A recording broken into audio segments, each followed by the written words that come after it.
buenas tardes. Muchas gracias por su presencia. Los saluda José Antonio Neira Flores, director de la Escuela de Formación de Auxiliares Jurisdiccionales de Lima, EFAJA. En esta oportunidad vamos a continuar las capacitaciones gratuitas con un seminario. Es un tema especial. Tenemos al profesor Moisés Paz Panduro. Él es abogado y magíster con mención en Derecho Penal por la Pontificia Universidad Católica del Perú. Es profesor universitario, miembro del Consejo de Honor, revista Derecho y Sociedad, Pontificia Universidad Católica del Perú, jefe del área penal y procesal penal de Paz Panduro, asesores consultores, tiene varios libros publicados.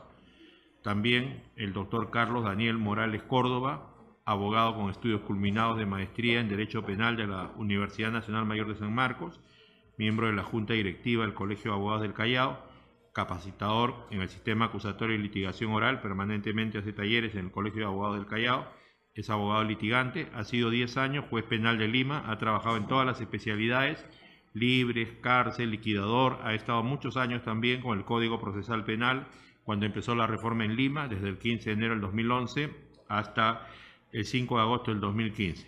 Ellos, ambos, van a trabajar el tema de la prisión preventiva. Ya han conversado de qué manera van a abarcar su exposición. Es un tema vital hoy día porque la idea es que la regla sea la libertad, la excepción sea la prisión preventiva, pero si se cumplen los requisitos del artículo 268 del Código Procesal Penal, los tres, más la proporcionalidad, como se ha dicho en la casación 626-2013 Moquegua, y también sobre los peligros procesales en la casación 631-2015 de Arequipa, entonces se puede imponer esa medida de coerción personal, ¿no? Porque hay peligros procesales, ellos, cada uno tiene su punto de vista, los va a explicar. Y después otro tema fundamental dentro del proceso penal al comienzo es asegurar el probable pago de la reparación civil o también ver qué se puede hacer con elementos materiales que sean medios o sean efectos de la comisión del delito. El doctor Roberto Cáceres Julca tiene cerca de 11 libros publicados sobre reforma procesal penal, uno de ellos específicamente sobre medidas cautelares reales. Él va a trabajar ese tema. Él es abogado con estudios culminados de maestría, con mención en Derecho Penal en la Pontificia Universidad Católica del Perú, estudios culminados de doctorado en la Universidad San Martín de Porres. Es abogado litigante especializado en Derecho Procesal Penal, delitos contra la administración pública, proceso de pérdida de dominio y criminalidad organizada. Es profesor universitario y es autor, como hemos dicho, de varios libros. La metodología va a ser, cada uno de ellos expone 45 minutos, termina uno y ustedes tienen la opción por 20 minutos de hacer todas las preguntas que estimen, para que no se olviden de lo que el profesor ha expuesto. Así sucesivamente, después le tocará al doctor Morales y después al final al doctor Cáceres Julca, ¿ya? A los amigos también de YouTube, muchas gracias por su presencia. Hay problemas con el sistema en Facebook, pero a través de YouTube se está conectando para que también puedan ustedes participar. Si quieren hacer preguntas, les vamos a agradecer que la hagan por escrito, que nuestro técnico César Tazaico se la va a pasar a cada uno de los expositores para que las absuelvan y puedan saber cuáles son sus respuestas. Vamos a recibir entonces con fuertes aplausos a cada uno de nuestros tres expositores.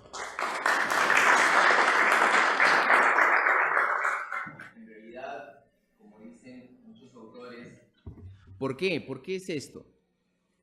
A través de la prisión preventiva, ¿realmente quebramos la presunción de inocencia? ¿Recuerdan lo que es la presunción de inocencia, verdad? Es un principio que se pierde solo con una sentencia dictada en segunda instancia, es decir, firme. ¿Una prisión preventiva puede realmente quebrar esa presunción de inocencia? Claro que la quiebra. Por supuesto que la quiebra.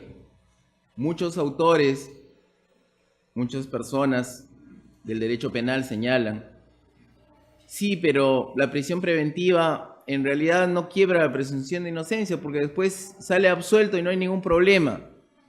Realmente ustedes, que son hombres de derecho, juristas, conocen la realidad, creen que alguien que estuvo en un establecimiento penitenciario, en Lurigancho, en Castro Castro, en Sarita Colonia, sale absuelto, ¿qué va a decir la sociedad? ¿Era inocente? No, la sociedad va a sacar cualquier tipo de conclusión, pero esa persona ya no es inocente. Aún así se ha sobreseído su caso, aún así se ha absuelto por inocencia. La sociedad no va a creer eso. Entonces, en realidad, el principio constitucional y supranacional de presunción de inocencia realmente sí se quiebra con la prisión preventiva. La prisión preventiva, pese a ello, existe en nuestro Código Procesal Penal del 2004 y debe ser respetada, porque está en la ley. La ley ha establecido presupuestos específicos y taxativos para su cumplimiento. Estos presupuestos deben ser motivados por el Ministerio Público al momento del requerimiento de la prisión preventiva, y el señor juez que los evalúe debe motivadamente determinar si debe declarar fundado el requerimiento de prisión preventiva o debe declararlo infundado, motivadamente. ¿Por qué? Porque la prisión preventiva debe ser la excepción, no la regla. Eso es lo importante. Nuestro Código Procesal Penal del 2004, con el sistema acusatorio garantista que tiene consigo, instaura muchas garantías, muchos principios a favor del justiciable, del investigado, del procesado. Es un buen código, es un buen sistema procesal. Lo importante es que los operadores puedan actuar de manera constitucional, que sigan los tratados suscritos y ratificados por el Perú. Eso es lo que nos falta. Bueno, retornando al tema de la prisión preventiva. ¿Por qué la prisión preventiva debe cumplirse? Porque con ella aseguramos los fines del proceso. ¿Cuáles son los fines del proceso, doctores? Los fines del proceso, entre otros, son la sugestión a las investigaciones, entrega de información, asistencia a las declaraciones, que se asegure la sujeción al proceso y en una probabilidad de condena pueda efectivamente cumplirse y no se dé a la fuga, ¿verdad? Ahora, respecto de ello, es importante que podamos considerar lo siguiente.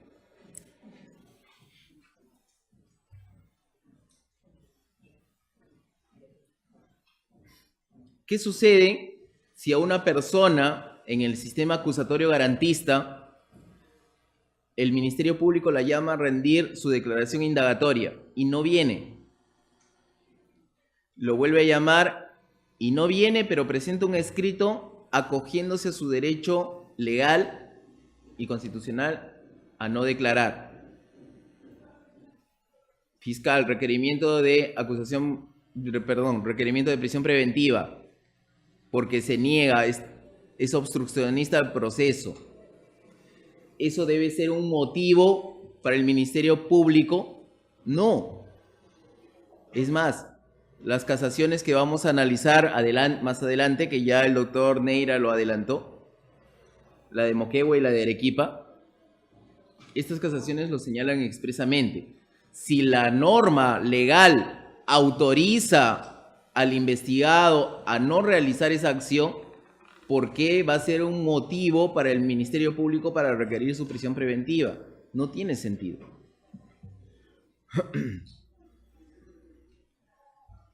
Entonces, es importante, señores, que podamos considerar siempre o que podamos hacer que el Ministerio Público requiera prisión preventiva cuando tenga elementos objetivos más allá de los elementos subjetivos que de todas maneras deben existir, que permitan establecer, sobre todo objetivamente, que hay un peligro de fuga o de perturbación de la actividad probatoria.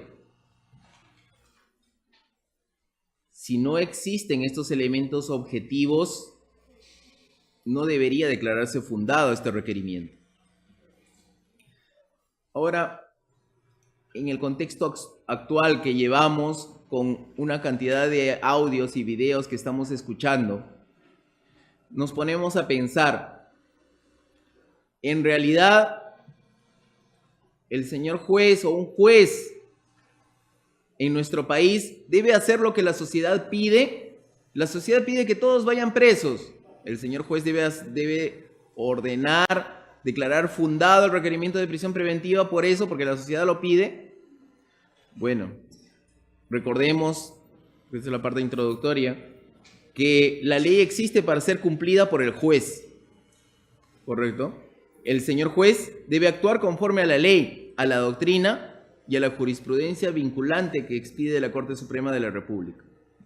Si vamos a hacer todo lo que la sociedad nos pide, entonces no tengamos jueces especializados. Entonces tengamos, por último, un jurado, o dejemos que la sociedad empiece a lincharnos y empiece a cometer tantos desmanes como en ciertos años se pudo ver en nuestro país a nivel nacional, en Lima, en Los Conos, en Puno y en otros lugares. Eso es lo que no debemos permitir. Nosotros somos un Estado de derecho y no debemos permitir que la sociedad pueda manejar la legitimidad de las actuaciones.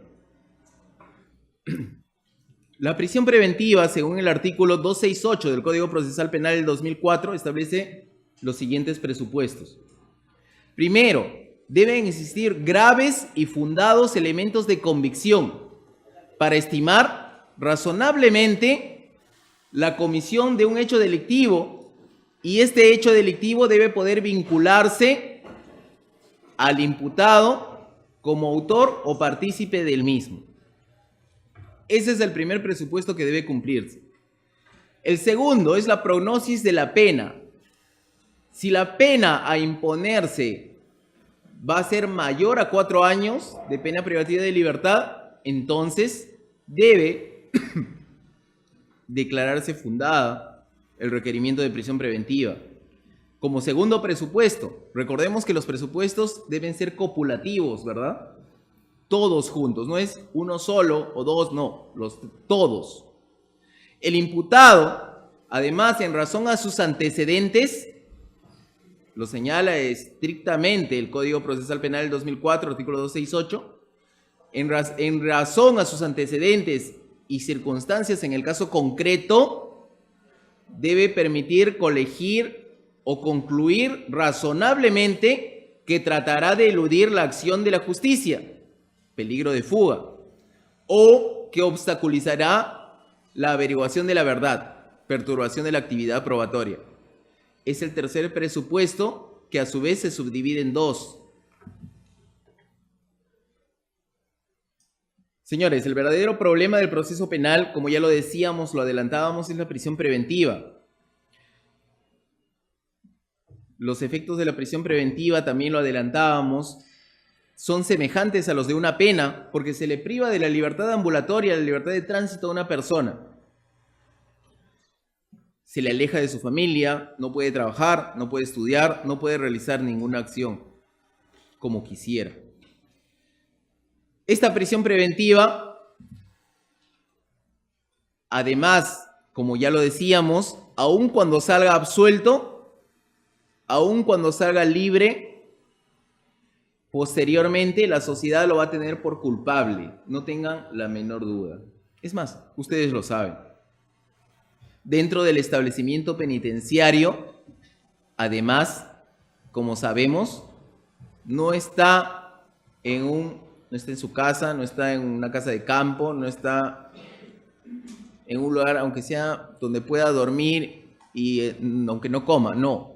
Va a estar sujeto a maltratos, a vejaciones y a una serie de tratos humillantes. Lamentablemente, el INPE no es lo que se espera que esté en la realidad, no es así. No hay una rehabilitación real, no hay una reincorporación a la sociedad del penado. Tampoco estoy diciendo que si hubiese la política criminal adecuada en los establecimientos penitenciarios, el 100% se rehabilitaría, porque es irreal. Pero cuando menos un 30 o 40% podría ser reincorporado a la sociedad. Y eso es un número bastante importante. Empecemos a hablar de la doctrina jurisprudencial vinculante que debe tener en cuenta todo juez en nuestro país.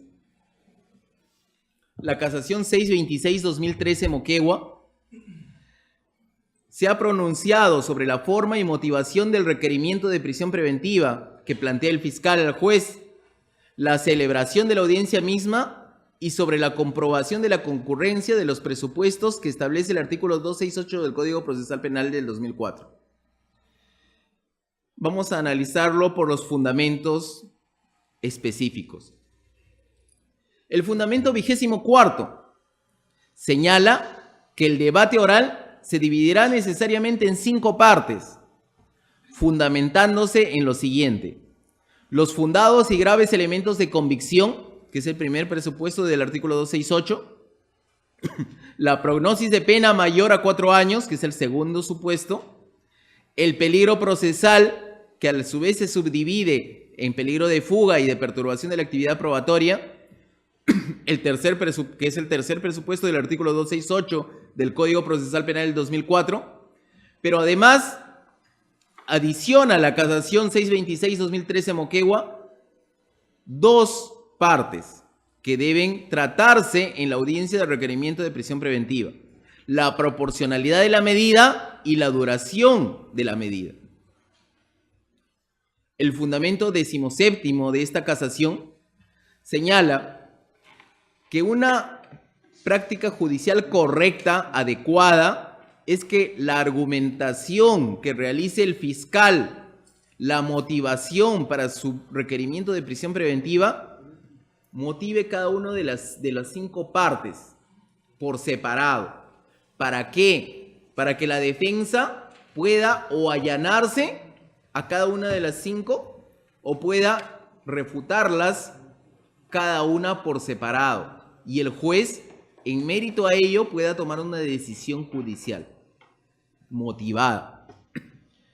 El fundamento 19: el juez controlará los tiempos, focalizará que las partes se refieran a un tema específico y podrá realizar las preguntas aclaratorias que estime pertinentes.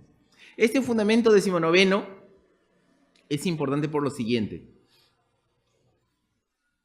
el señor juez debe medir los tiempos. No es posible que en un requerimiento de prisión preventiva un juez permita que el Ministerio Público se tome 10 horas para motivar su prisión preventiva, porque humanamente es imposible que ese señor juez haya estado atento las 10 horas. Debe dar un plazo razonable, un plazo de tiempo, de acuerdo a la complejidad del caso. Lo que se estima adecuado es 15 minutos si es un caso simple, 30, 40 minutos si es un caso complejo, no más, porque además tiene que darle el mismo tiempo a la defensa para que refute cada una de las partes que el señor fiscal ha indicado. Además, para que en cada una de las partes que el señor juez tenga dudas, pueda hacer las preguntas aclaratorias correspondientes al Ministerio Público o a la defensa.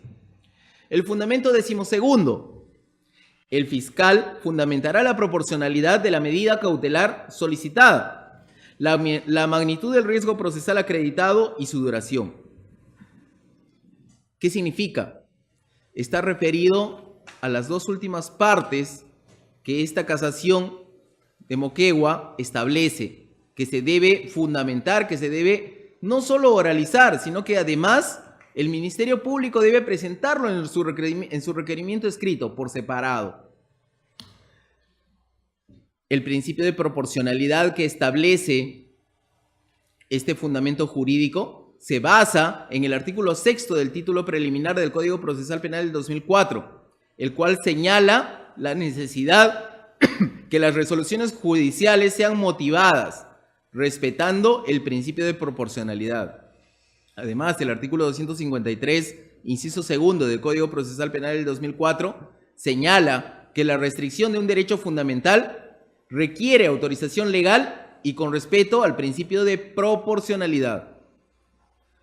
Esto es necesario que se pueda evaluar, que se pueda tener en cuenta. Si el fiscal tiene en una investigación preparatoria que es simple 9 meses para investigar, no tiene por qué pedir los 9 meses. Si en 5 meses es suficiente, es razonable para que pueda conseguir los elementos probatorios suficientes para que pueda avanzar a investigación preparatoria o pasar a etapa intermedia, no tiene por qué irse hasta el final. Recordemos, los aquí presentes, que somos abogados, que muchas veces el Ministerio Público, porque es cierto, tiene excesiva carga procesal, pero porque tiene excesiva carga procesal, no va a irse hasta el tope, hasta el límite de los plazos para que pueda tener tiempo y empezar a investigar de acá pues en el mes 8 y lo consigo todo en un mes, pudiendo haber requerido la prisión preventiva por un solo mes. ¿Me dejo entender? La proporcionalidad de la medida no debe estar vinculada a las actividades que tenga que realizar adicionales el Ministerio Público en su despacho, porque además para ello cuenta con diferentes personas, cuenta con un fiscal adjunto, cuenta con asistentes en función fiscal, cuenta con todo un equipo del Estado que puede ayudarlo, cuenta con la policía del Ministerio Público, etc. La duración. El artículo 1 del título preliminar del Código Procesal Penal del 2004 señala que la justicia se impartirá con imparcialidad en un plazo razonable.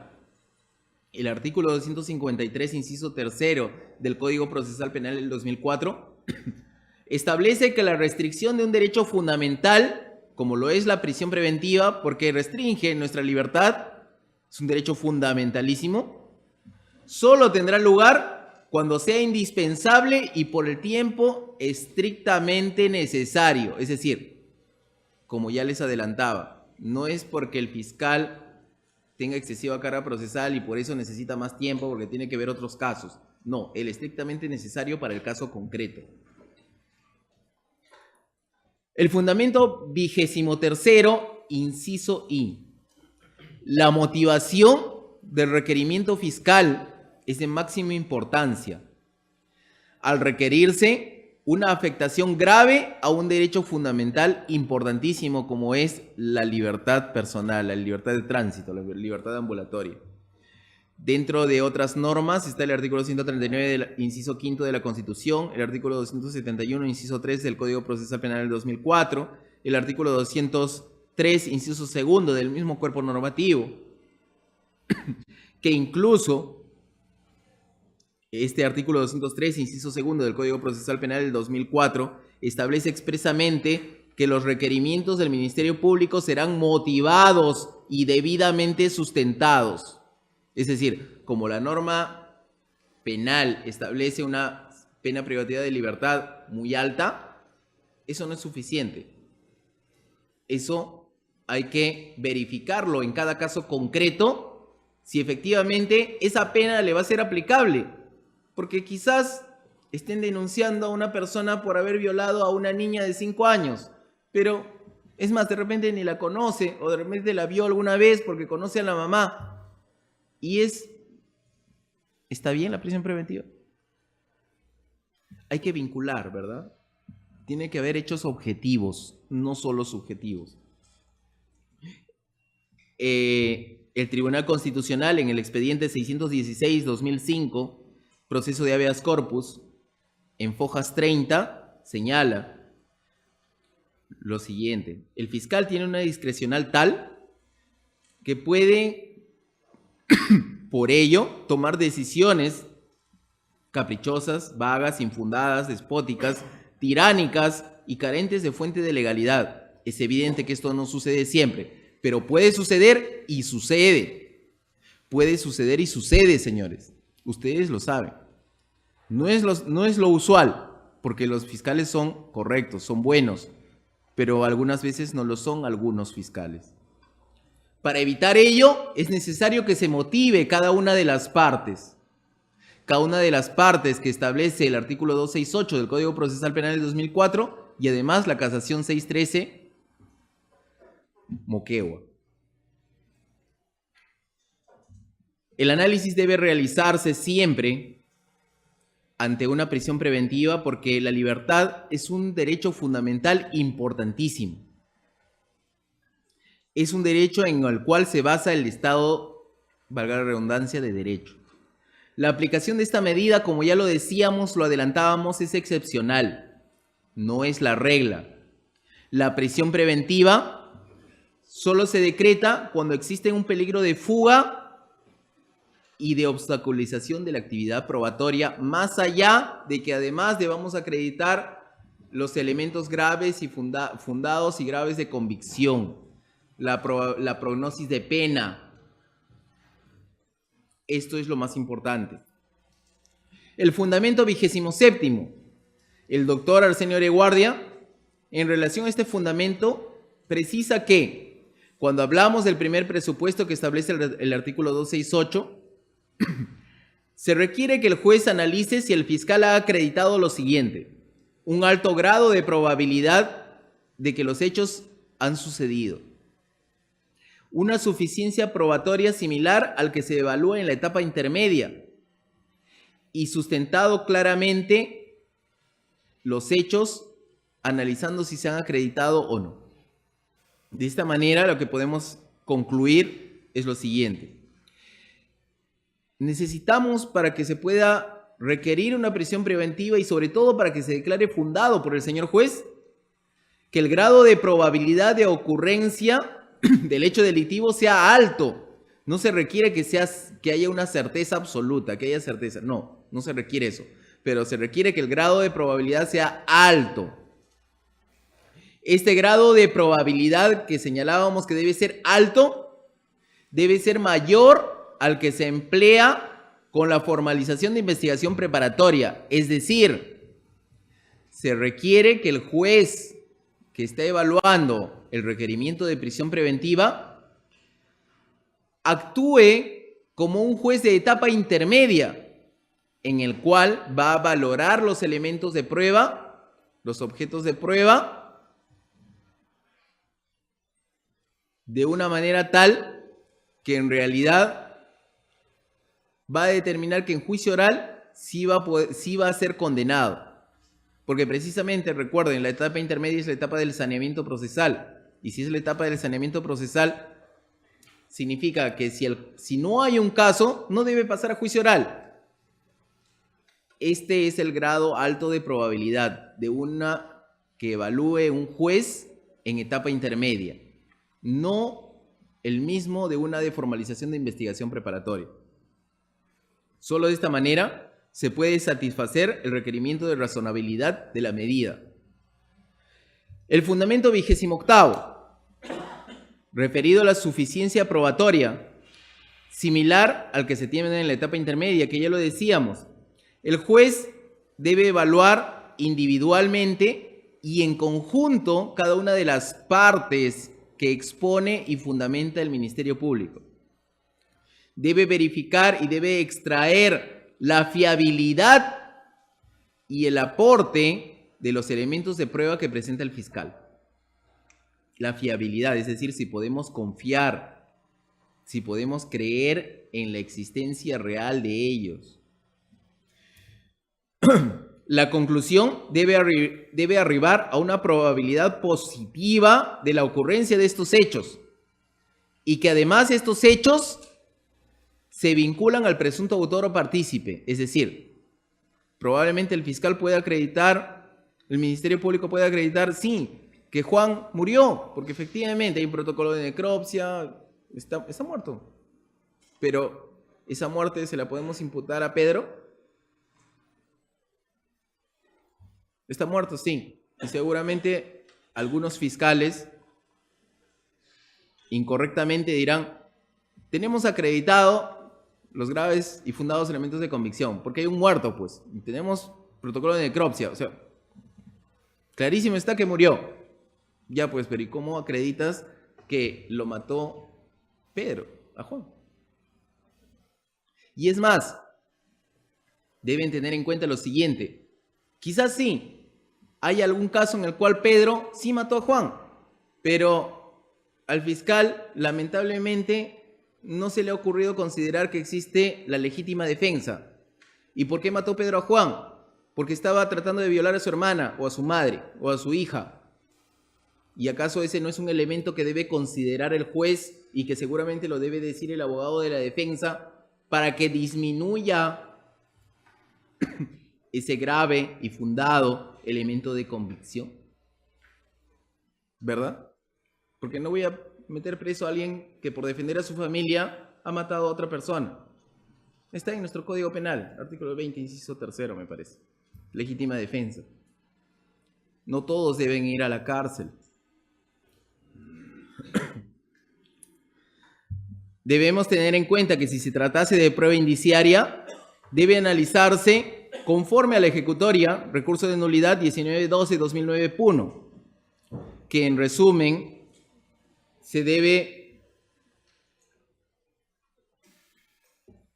verificar si existen indicios probados, si existe pluralidad de indicios, si debe ser concomitante al hecho que se debe probar y deben hallarse absolutamente interrelacionados y reforzándose entre sí estos indicios. La prueba indiciaria es bastante compleja y complicada de acreditar, pero es posible. También está regulado y establecido en el Código Procesal Penal del 2004. El fundamento 29 sobre la sustentación clara de los aspectos fácticos y su acreditación en el requerimiento que plantea el fiscal. Debe realizarse motivadamente siempre. La exigencia que plantea esta casación es: el Ministerio Público debe requerir una prisión preventiva en 5 partes. Estas 5 partes deben estar por separado, motivadamente. ¿Para qué?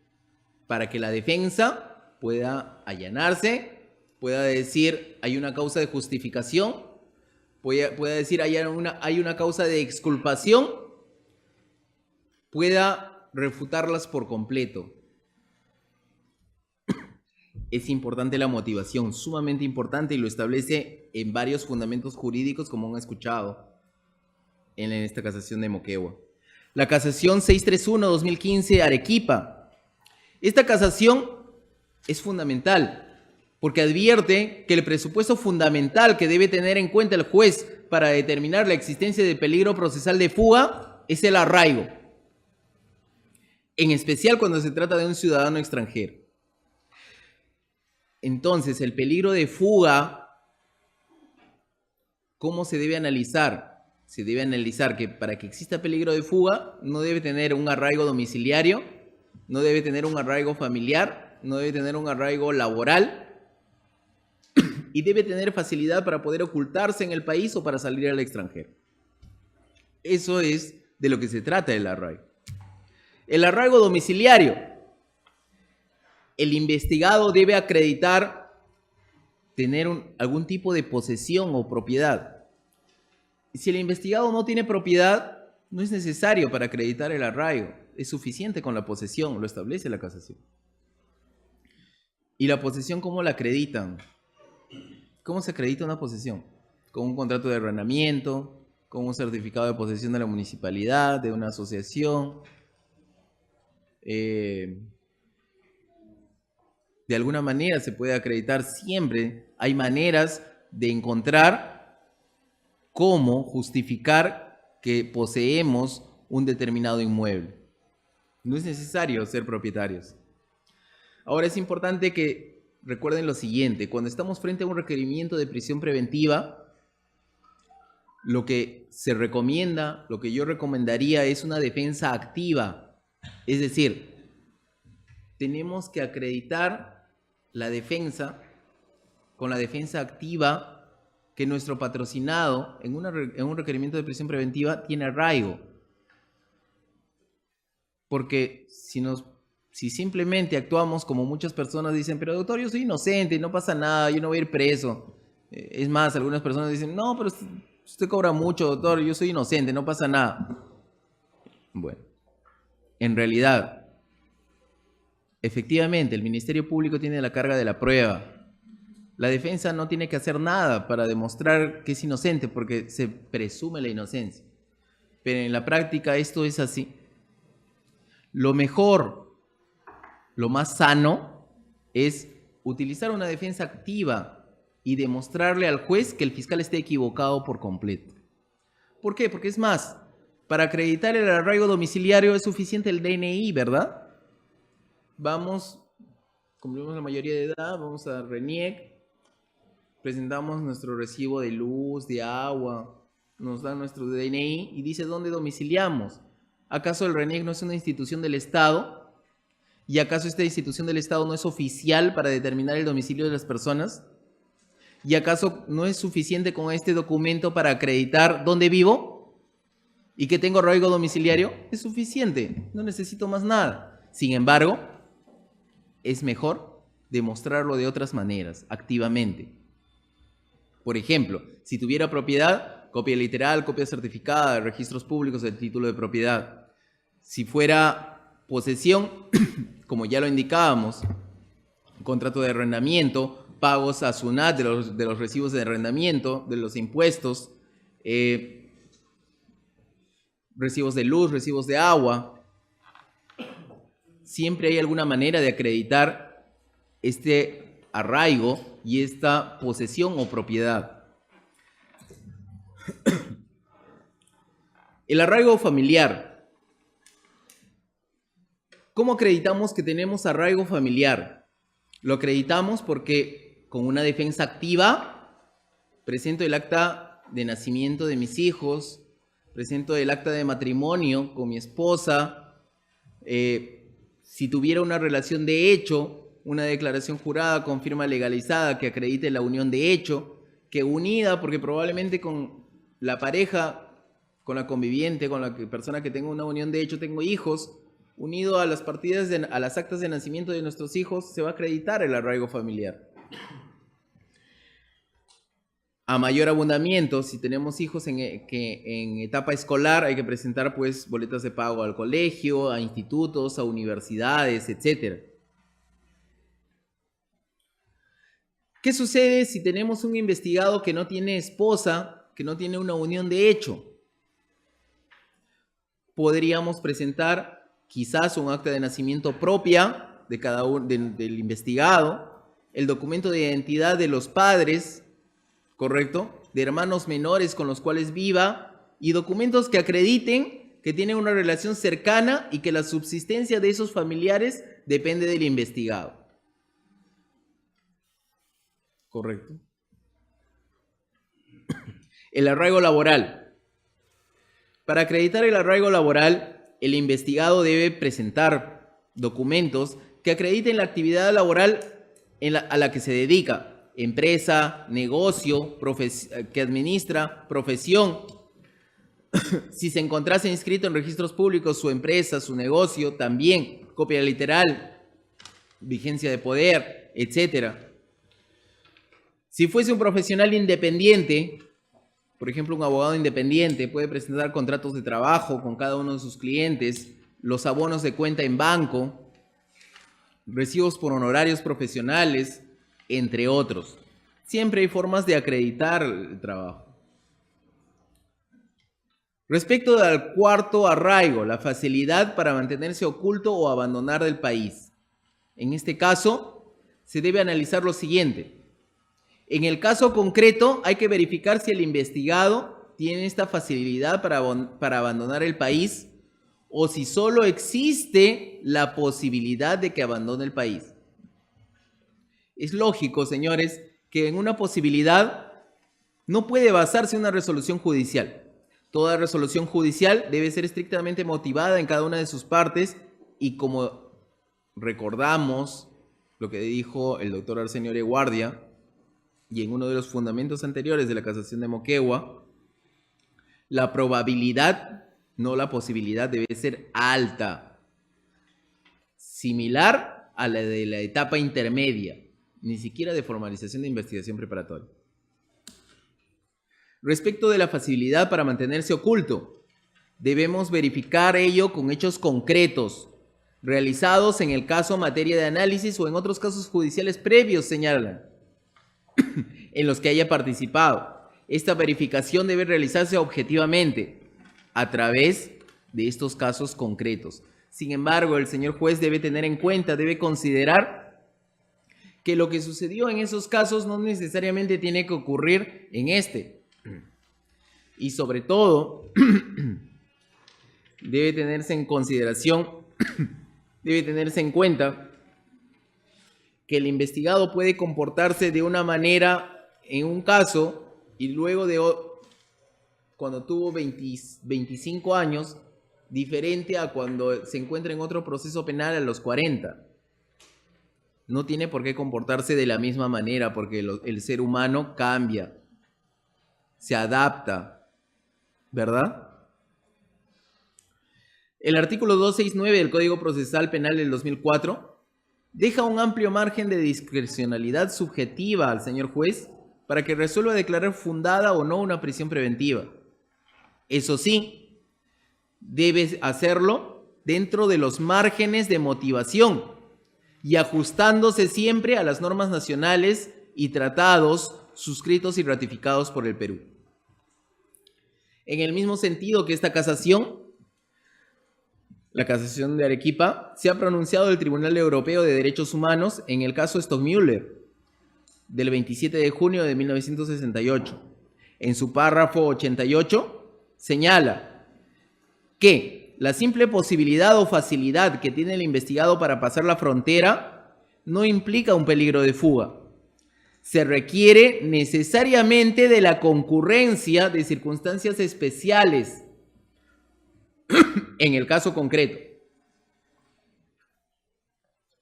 Una pena grave a imponerse, la oposición del imputado a la detención no es suficiente para declarar fundado el requerimiento de prisión preventiva.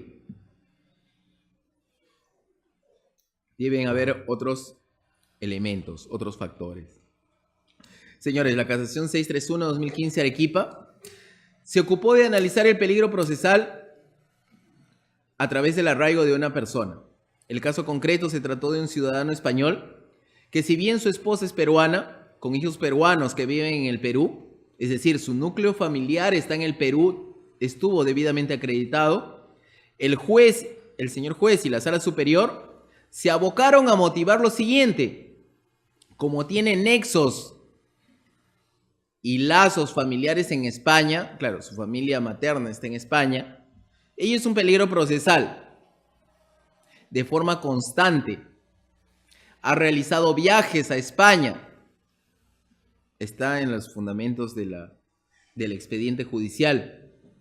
Permanentemente ha viajado a España, pero también se acreditó que permanentemente, inmediatamente, viajaba por motivo laboral y regresaba a ver a su familia de forma inmediata. Entonces, ¿cuál era el peligro de fuga? ¿Cómo se va a analizar el peligro de fuga? Porque de repente tengo pues un tío en Yugoslavia, un tío lejano pues en 5º grado, y me tienen que declarar fundado el requerimiento de prisión preventiva porque tengo un tío y me puedo ir a Yugoslavia. Hay que analizar respecto de la familia central, respecto del núcleo central. Y es por eso que la casación 631-2015 Arequipa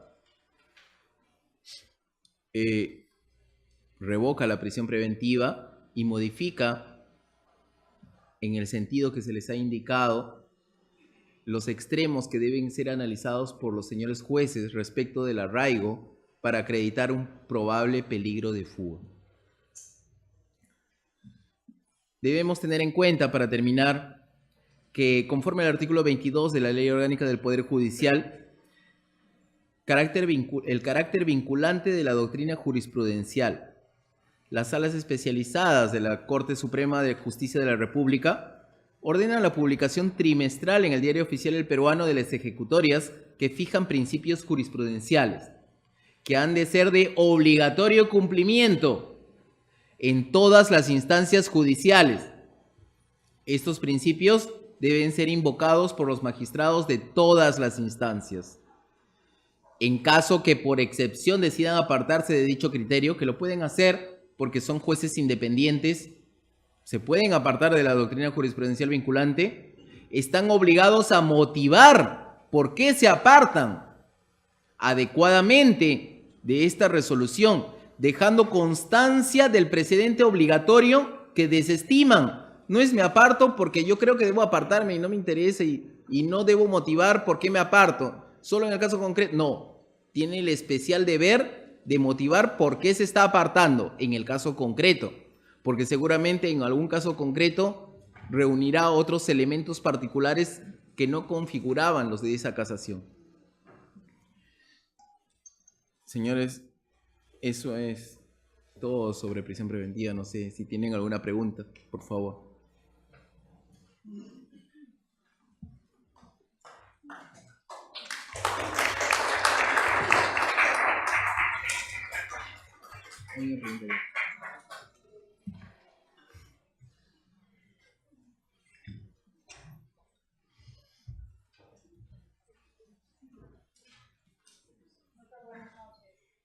Buenas noches.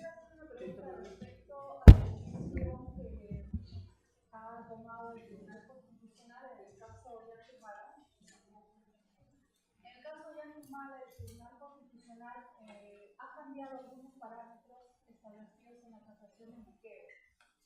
Respecto a, por ejemplo, los audios, ha establecido de que debe llevarse primero una audiencia en donde el imputado tiene derecho a contradecir las pruebas y debe haber una resolución, emitirse una resolución estableciendo, ya después de haber pasado la etapa de pruebas y la audiencia, que se establezca una prueba. Esa prueba se debe incorporar a la prisión preventiva. En caso de no hacerse este procedimiento, el Tribunal Constitucional ha establecido de que se vulnera el debido proceso, ¿no?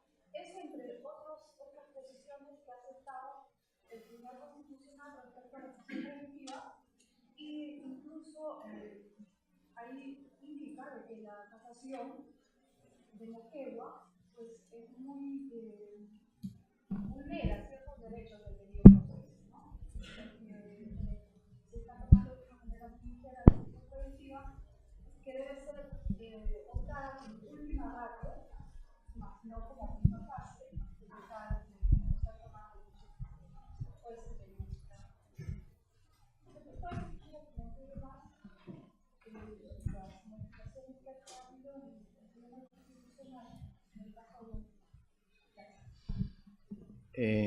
Bueno, respecto de lo que acaba de indicarnos, doctora, no he analizado, no he tenido la oportunidad aún de leer toda la sentencia del Tribunal Constitucional, pero de acuerdo a lo que me ha indicado, puedo decirle lo siguiente. El caso Ollanta Humala es un caso que ha sido materia de análisis por el Tribunal Constitucional, en el cual le ha concedido los derechos y las garantías que realmente toda persona debe tener y que en la mayoría de distritos judiciales de nuestro país, probablemente en todos, no se concedan a ese nivel. El nivel es más bajo. Como usted ha señalado de manera adecuada, perfecta, que lo indicamos también, la prisión preventiva es la excepción, no es la regla. Eso debería ser siempre así. Siempre, permanentemente. Está en el código. Es el sistema acusatorio, pero no se respeta. Lamentablemente, no se respeta por, no sé, cuestiones de legitimarse a nivel de la sociedad, que es lo que dije al inicio de la clase, de la exposición. Pero el juez debe responder a la ley, a la doctrina, a la jurisprudencia. Lo que ha señalado el Tribunal Constitucional, de acuerdo a lo que me dice, porque, repito, no he tenido la oportunidad de leer, le ruego que me excuse, no voy a poder responder exactamente lo que he preguntado, pero todo lo que ha señalado el Tribunal Constitucional es lo que deberían hacer los jueces, los señores jueces, pero que lamentablemente no sucede así. Son bastante... En muchos casos son bastante subjetivos, en otros son bastante constitucionales y lamentablemente debemos recurrir a la instancia jerárquica superior para que corrija algunos errores que pueda tener el señor juez. Es todo lo que podría responder. ¿Alguien más? Si me permite, yo tendría un comentario, no exactamente sobre el punto que ha anotado mi colega, pero sí sobre una parte de su ponencia, que es básicamente el análisis de derecho a la presunción de inocencia desde el punto de vista de la medida de prisión preventiva, para ser más específico. Y yo quería contextualizarla desde dos perspectivas. Como todos sabemos, el derecho a la presunción de inocencia está prescrito en la Constitución, en el artículo 2, numeral 24, literal E, y en el Código Procesal Penal, en el artículo 2, el título preliminar. Y particularmente en ese título preliminar se establecen dos garantías: la regla de prueba y la regla de tratamiento. ¿Cómo incide eso sobre la prisión preventiva? De dos maneras. Primero, desde el punto de vista de la regla de tratamiento, implica específicamente, por ejemplo, si pedimos una prisión preventiva, esa prisión preventiva no puede versar sobre aspectos iniciales de una investigación preparatoria, ¿sí? Según la norma del Código Procesal Penal, con la formalización se puede pedir prisión preventiva. Pero en ese aspecto, lo que es importante resaltar que se vulnera el derecho a la presunción de inocencia en la regla de tratamiento si la información que se tiene a ese momento es meramente especulativa o coyuntural. Segundo, también tiene que ver con la regla de prueba. Y en la regla de prueba específicamente está vinculada en el quantum de la actividad probatoria para aprobar cada uno de los presupuestos de la prisión preventiva. Y a su vez, estos dos elementos, regla de tratamiento y regla de prueba, alcanzan mayor contenido cuando hablamos específicamente de uno de los presupuestos, que también mi colega ha tenido la oportunidad de desarrollar en extenso, que es el tema del arraigo. ¿Sí? Como sabemos, los elementos de convicción al que se refiere el 268 nos indican que también desde la perspectiva de la casación de Moquegua, que tienen que tener un alto grado de probabilidad. Sin embargo, sí, es cierto, si lo vemos también desde el punto de vista del arraigo, que hay un elemento de carácter subjetivo. Es decir, en concreto, el Ministerio Público ofrece elementos para decir no hay arraigo. Ejemplo, ¿no? Imagínense ustedes una persona que no tiene un bien propio, vive en una casa alquilada. Entonces, la lógica del Ministerio Público sería decir, como vive en una casa alquilada, hay la posibilidad de que ese señor, ¿sí?, o esa persona, ¿sí?, se pueda mudar a cualquier lugar, en consecuencia no hay arraigo. Ese elemento particular es un elemento de carácter subjetivo. Y ese elemento de su carácter subjetivo es el que es materia de contextualización en el análisis del arraigo. En consecuencia, desde esta perspectiva, se puede vulnerar el derecho a la presunción de inocencia cuando hablamos del arraigo, particularmente, ¿sí?, en la regla de tratamiento cuando se hace presunciones de carácter subjetivos basados en las condiciones personales de la persona. Por ejemplo, ¿sí?, se discrimina a una persona que no tiene un bien propio. En consecuencia, bajo esa lógica, se podría decir, toda persona que vive en una casa alquilada eventualmente tiene un riesgo procesal, un riesgo de fuga. No necesariamente, ¿cierto? Entonces es una discriminación de carácter subjetivo.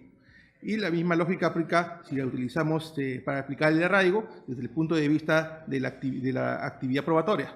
Si bien es cierto, también mi colega ha incidido bastante en ese tema que corresponde a la defensa justamente alegar que las personas tienen arraigo, ¿sí?, ¿qué le corresponde al Ministerio Público? Le corresponderá acreditar que justamente los medios de prueba, los elementos de prueba que ofrece la defensa son insuficientes para acreditar el arraigo. Y esa insuficiencia tiene que ser claramente justificada con otros elementos de prueba. No basta simplemente la réplica de que son insuficientes. En consecuencia, se vulnerará el derecho a la presunción de inocencia, el análisis del arraigo, ¿sí?, en la garantía regla de prueba, cuando lo que se haga es simplemente hacer una contradicción cuestionando los elementos de prueba que se presenten para justificar el arraigo por parte de la defensa de aquel imputado contra el cual se requiere prisión preventiva. Eso es todo.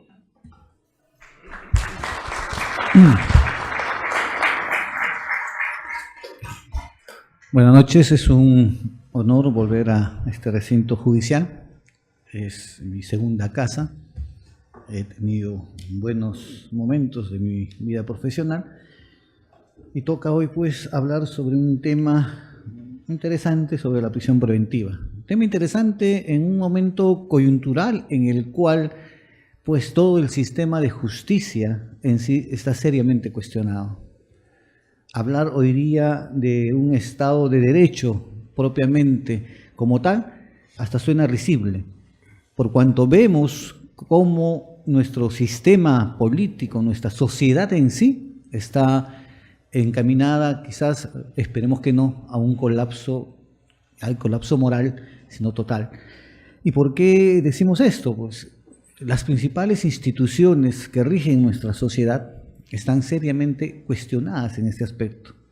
Tenemos un poder judicial, ¿no?, deslegitimado por estas últimas acciones, al igual que el Ministerio Público, al igual que el CNM, en fin, la lista es larga y nunca acaba. Entonces, hoy pues nos toca a nosotros, los abogados, los que de una u otra manera abrazamos esta carrera de derecho tan hermosa que es, pues tratar de establecer determinados parámetros de no solamente de análisis del estudio de la prisión preventiva, sino fundamentalmente de ver cómo mejorar esta institución, cómo mejorar quizás de manera pequeña nuestro sistema judicial para poder corregir algunos errores que se están cometiendo. En nuestro sistema, en nuestra sociedad, ahorita hablar, ¿no?, de prisión preventiva nos va a conllevar un poco a recordar un poco la ley del talión. Recordemos hace poco, ustedes habrán escuchado en la ciudad de Ica, si no me equivoco, no me acuerdo exactamente dónde, el caso de la niña Joanita, que apareció en las noticias de pronto diciéndonos que se trataba de un rapto, de un secuestro, y todos, la sociedad, alarmadas, ¿no?, por los medios de comunicación, en el sentido de que había pasado lo más grave. Y finalmente se descubrió que había sido un accidente, negligente, también inhumano y todo, pero era un accidente. Pero este hecho, ¿no?, por más que devino en un accidente, había originado detención de 7 personas. Detención de un extranjero, de un ciudadano extranjero, detención de la expareja de la mamá de Joanita y su enamorada o su actual pareja también. Detenidos como presuntos responsables del rapto, secuestro, muerte, violación de las niñas. En otros lugares, esa reacción que tiene nuestra sociedad ante estas circunstancias es de similar naturaleza. Ustedes escucharán en la sociedad, básicamente, que cuando ya a una persona se le presenta en lo que es la prensa como presunto violador, como presunto narcotraficante, ya queda estigmatizado. Y como tal, muchas veces las decisiones que toman los operadores penales, principalmente los magistrados, ya no constituyen temas relacionados a estricto cumplimiento de nuestras normas, sino lo toman la sociedad en general como una afrenta hacia ellos y como un acto de impunidad al crimen. Es por eso pues que tenemos que reflexionar bastante sobre nuestra posición actual como operadores también del derecho general. Esta introducción pues nos conlleva que hoy día, ¿no?, ya con la exposición realizada, no vamos a analizar un poco la estructura, el desarrollo, los criterios que han sido expuestos ya por el anterior exponente de manera clara, sino vamos a analizar sobre algunos problemas que se van a dar o se están dando dentro de la prisión preventiva y que merecen que nosotros pongamos un poco de atención. Justo es uno de los problemas que ya lo ha graficado nuestro anterior ponente y el doctor Cáceres también ya lo expuso, es justo el tema de la presunción de inocencia, como un límite, ¿no?, de distribución que nosotros estamos manejándolo correctamente como una regla probatoria de la distribución de la prueba, de la distribución de la carga de la prueba, mejor dicho esto. Esta presunción de inocencia tiene 4 facetas, ¿no?, que requiere la información, un principio de información que tiene que ser conocido por el operador o el agente infractor, ¿no?, la regla de tratamiento, ¿no?, que ya ha sido expuesto por el doctor, la regla de juicio, que requiere mayor certeza en la actividad probatoria, y la regla básicamente probatoria, ¿no?, que determina ciertos criterios. Algunos criterios que tenemos y que ya están claramente delimitados por las casaciones, por jurisprudencia, que todos concebimos a la medida de prisión preventiva como uno de carácter excepcional. Como dijo una de las invitadas, que era una medida de última ratio, ¿no? Es una medida de última ratio. Entonces necesitamos reforzar esa medida de último rato. ¿Y cómo? Necesitamos recordar que para la dación de una prisión preventiva, el titular de la acción penal, ¿no?, y defensor de la legalidad, porque a veces se olvidan de esa faceta también, tiene un deber importante, que es el titular de la carga probatoria. Es quien debe probar algunas cosas al cumplimiento de los requisitos que sustentan una prisión preventiva, 268. Fundados y graves elementos de convicción, prógnosis de la pena y el famoso peligro procesal en sus dos vertientes. ¿Qué está sucediendo? ¿No?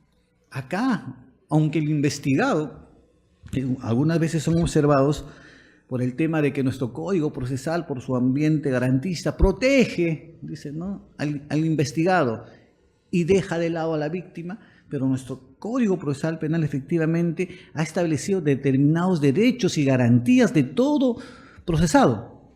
Y una de las cuales es esta, que nosotros, los investigados de un delito, no estamos obligados a acreditar ninguno de los supuestos objetos de imputación.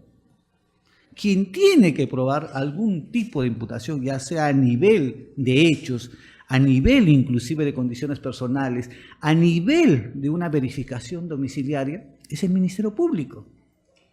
Pero muchas veces es durante la audiencia de prisión preventiva en que el abogado, ¿no?, o la defensa técnica, muchas veces con mucho tino se ha dicho que la defensa técnica que llega, ¿no?, a las justas para la audiencia, tiene que proveerse o tiene que dar elementos probatorios que corresponden básicamente probar al Ministerio Público. Ustedes recordarán en las dos últimas audiencias de connotación que hemos tenido, el caso de los intocables y el caso de Cuellos Blancos, ¿no? ¿Qué ha pasado ahí? No se instaló la primera vez. ¿Por qué?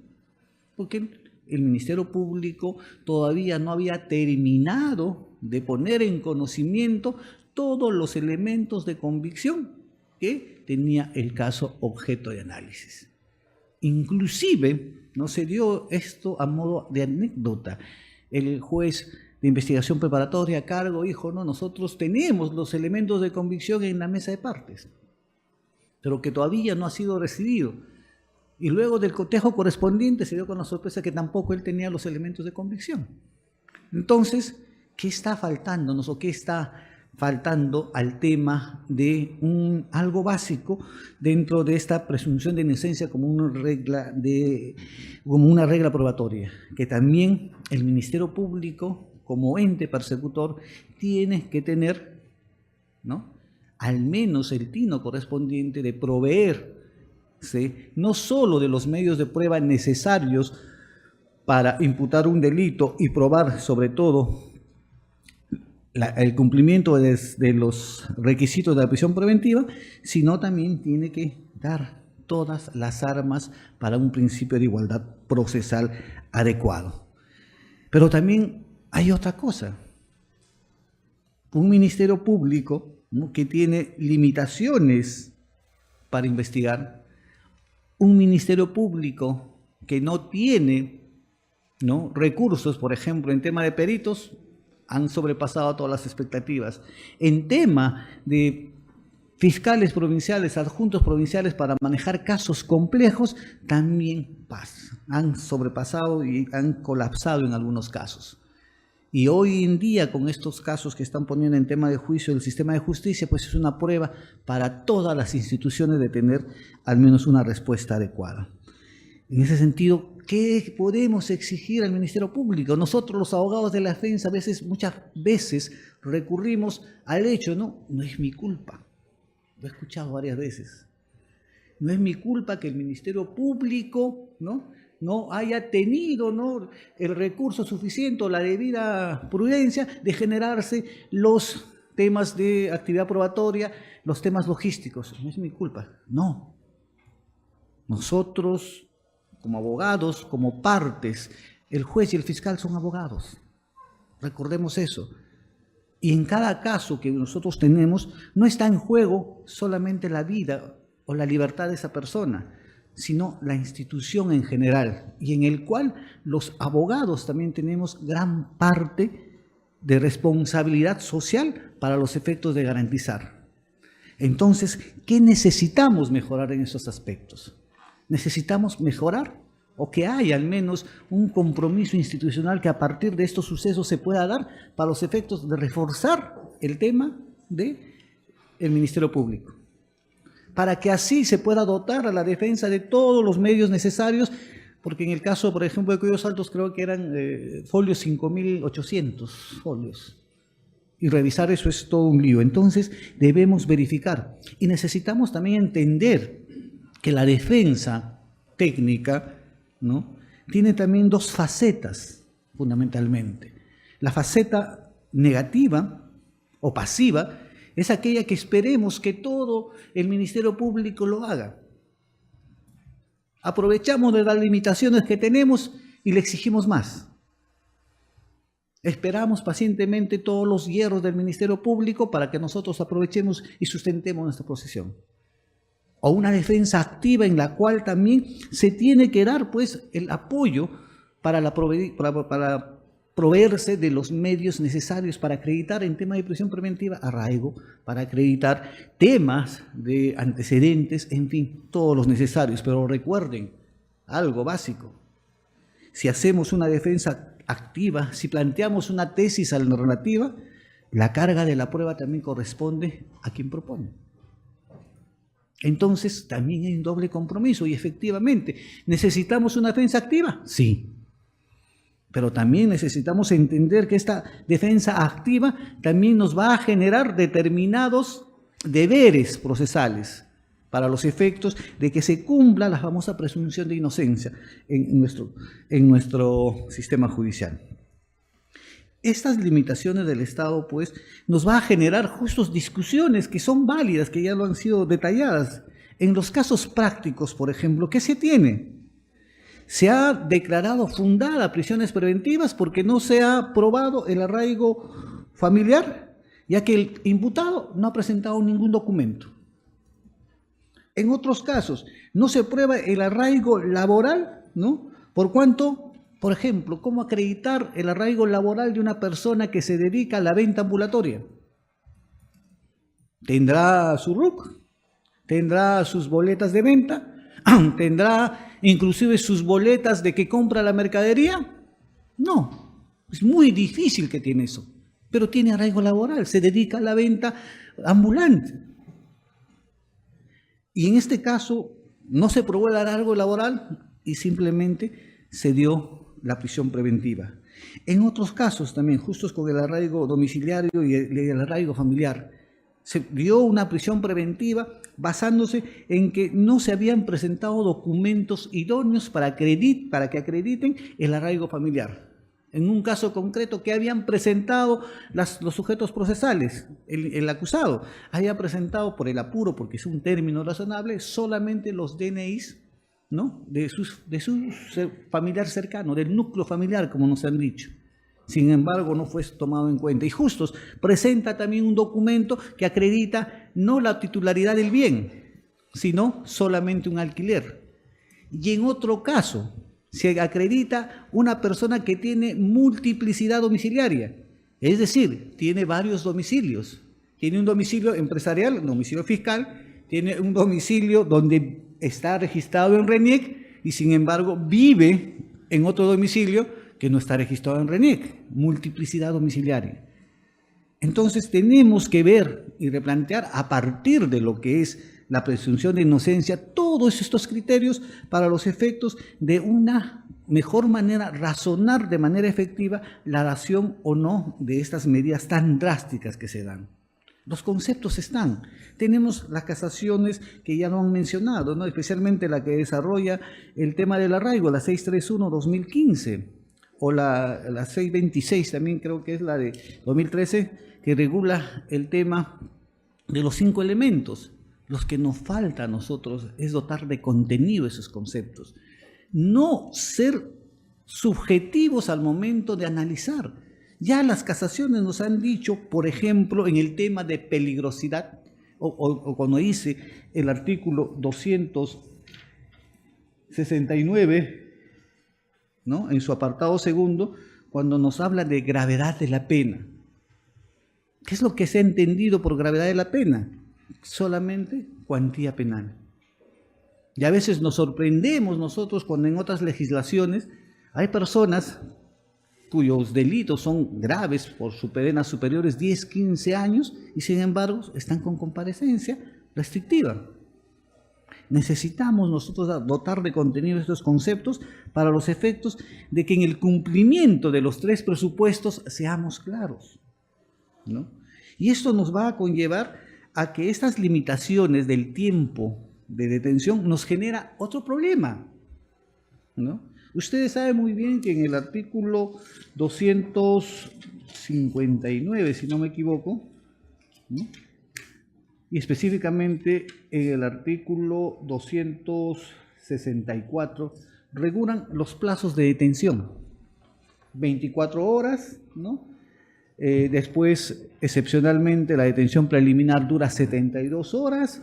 Pasamos a una detención compleja de 7 días, a una detención judicial de 10 días y los 15 días de los casos de terrorismo, tráfico ilícito de drogas, entre otros.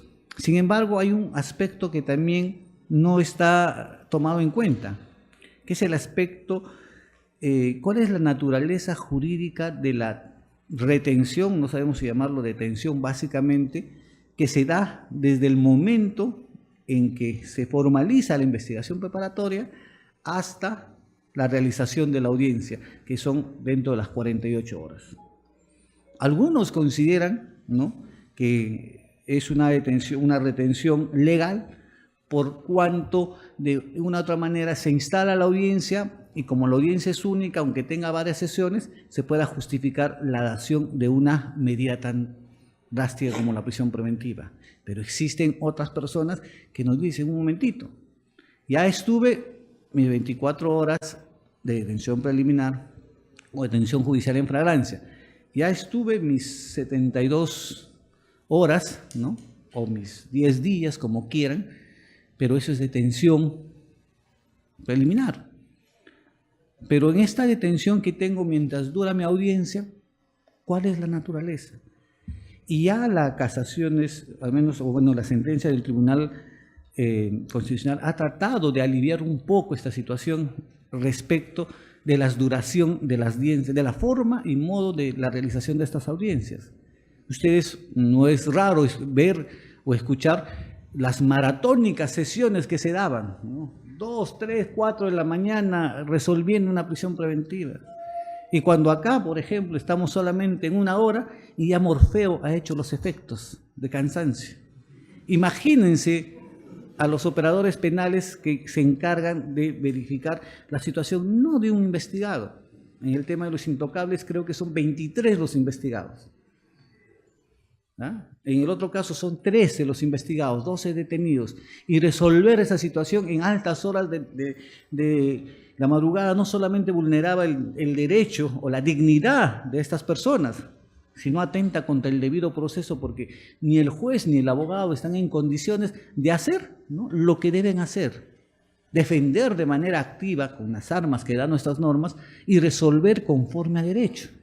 Eso al menos se ha dejado, y en las últimas prisiones preventivas denominadas emblemáticas, ustedes han visto que se está respetando ese criterio. Se han dado en sesiones, en una creo que en 4 días, en la otra en 3 o 4, también no me acuerdo muy bien, pero se han dado en sesiones que al menos permiten un descanso adecuado a todos los sistemas, todos los que intervienen en esa audiencia, que de una u otra manera también permite que el juez, quien va a resolver, tenga un poco un descanso y sobre todo tenga un tiempo razonable para los efectos de valorar, de entender eso. Diga. Sobre todo importante para la defensa técnica del imputado, ya que para esas pruebas, ¿no? Eso es verdad. Y dado eso, al menos vemos cómo la práctica diaria o la práctica jurídica va tomando caminos en los cuales se van corrigiendo algunas cosas que afectan el debido proceso. Otro de los problemas, ¿no?, que también se está dando es que muchas veces las personas están detenidas 9 meses, 18 meses, ¿no? En algunos casos 6 meses, 8 meses, y después, terminado el proceso, 4 años, pena suspendida por el término de 3, dice, ¿no? Bajo reglas de conducta. Oye, ¿y los 8 meses? ¿Quién me repara? Y lo peor es de todo, y peor de todo, he estado 8 meses preso, ¿no? Se supone que nuestra norma penal dice, ¿no?, que un día de pena privativa de libertad equivale pues a un día de pena. Sin embargo, cuando te condenan a ti de manera condicional, ¿qué sucede? No te dicen 4 años suspendida por 3 descontándose tu detención, sino casi unánimemente tienes que cumplirte los 4 años de pena privativa de libertad, o en todo caso, la posibilidad de lo que establece el artículo 61 del Código Penal, ¿no?, para tener la sentencia por no pronunciada y procederse a la rehabilitación por extinción de la pena. Sin embargo, no se toma en cuenta esos 8 meses, 4 días, 10 días, 20 días, 30 días, que de una u otra manera tú puedes haber estado detenido. ¿Qué han planteado algunos autores al respecto? Han dicho pues que se tiene que descontar, remisión en todo caso de la pena.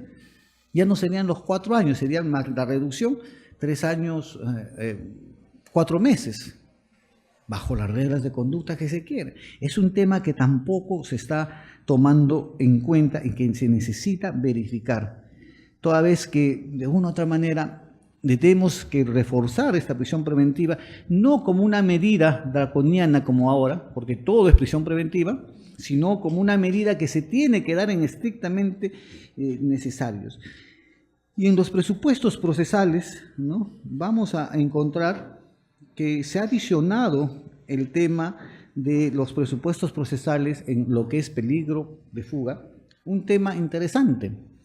Ustedes leen el artículo 269 y un elemento que califica como peligro de fuga es la pertenencia del imputado a una organización criminal o su reintegración a las mismas. Es decir, sine qua non, miembro de una organización criminal, peligro de fuga. No hay ningún inconveniente, efectivamente. Por organización criminal se puede entender la magnitud de los hechos objeto de imputación, pero también necesitamos probar. Y en el tema de los cuellos blancos y de los intocables, se tiene, esperemos que se pueda haber hecho, que al menos buscar y tratar de lograr una mínima definición a nivel conceptual del caso concreto de la estructura criminal, ¿no?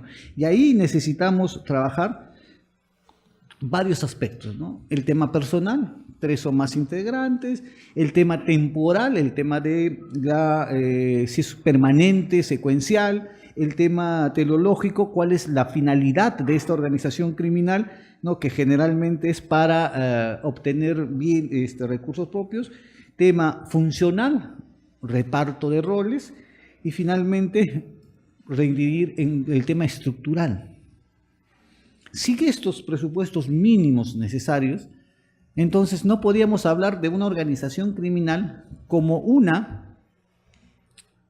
fuente de peligro de fuga que justifique una prisión preventiva. Debemos reiterar ese hecho.